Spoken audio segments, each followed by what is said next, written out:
السلام علیکم ناظرین ورحمۃ اللہ وبرکاتہ۔ ایک بزرگ حج کے سفر پر گئے تھے۔ جب وہ ایک جگہ سے گزر رہے تھے، ان کے ہاتھ میں ایک تھیلا تھا، اس میں کچھ پیسے تھے۔ اچانک ایک چور ان کے ہاتھ سے تھیلا چھین کر بھاگ گیا۔ جب چور کافی دور نکل گیا، تب اچانک اس کی آنکھوں کی روشنی ختم ہو گئی۔ آنکھوں کی روشنی جاتے دیکھ اس چور نے رونا شروع کر دیا۔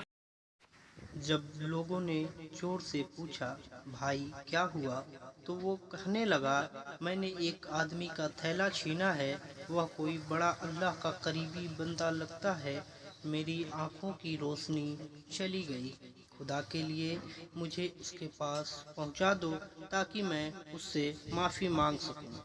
ناظرین، جب لوگوں نے پوچھا کہ یہ قصہ کہاں پیش آیا، تو کہنے لگا فلاں نائی کی دکان کے قریب پیش آیا۔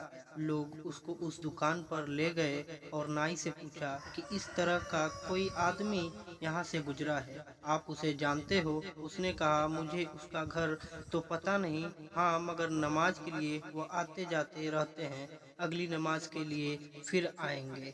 ناظرین، یہ لوگ انتظار میں بیٹھ گئے۔ وہ بزرگ اپنے وقت پر تشریف لائے۔ لوگ اس چور کو ان کے پاس لے گئے تو اس چور نے جا کر ان کے ہاتھ پاؤں پکڑ لیے کہ مجھ سے غلطی ہو گئی، گناہ ہو گیا، نادم ہوں، شرمندہ ہوں، میری آنکھوں کی روشنی چھن گئی، آپ اپنے پیسے واپس لے لیجئے اور مجھے معاف کر دیجئے تاکہ اللہ تعالی میری آنکھیں ٹھیک کر دے۔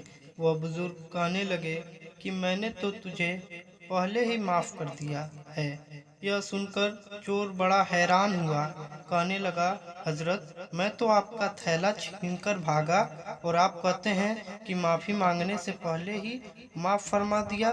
وہ فرمانے لگے، ہاں میرے دل میں کوئی بات آ گئی تھی۔ ناظرین، فرمانے لگے، میں نے ایک حدیث میں پڑھی جس میں نبی اکرم صلی اللہ علیہ وسلم نے فرمایا کہ قیامت کے دن جب میری امت کا حساب پیش کیا جائے گا تو میں اس وقت تک میزان کے قریب رہوں گا جب تک میرے آخری امتی کا فیصلہ نہیں ہو جاتا۔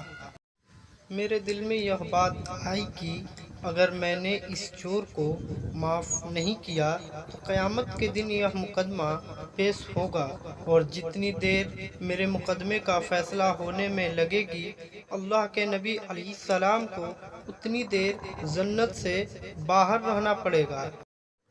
اسی لیے میں نے معاف کر دیا کہ نہ تو مقدمہ پیش ہوگا، نہ ہی میرے محبوب کو جنت میں جانے میں دیر لگے گی، وہ جلد جنت میں تشریف لے جائیں گے۔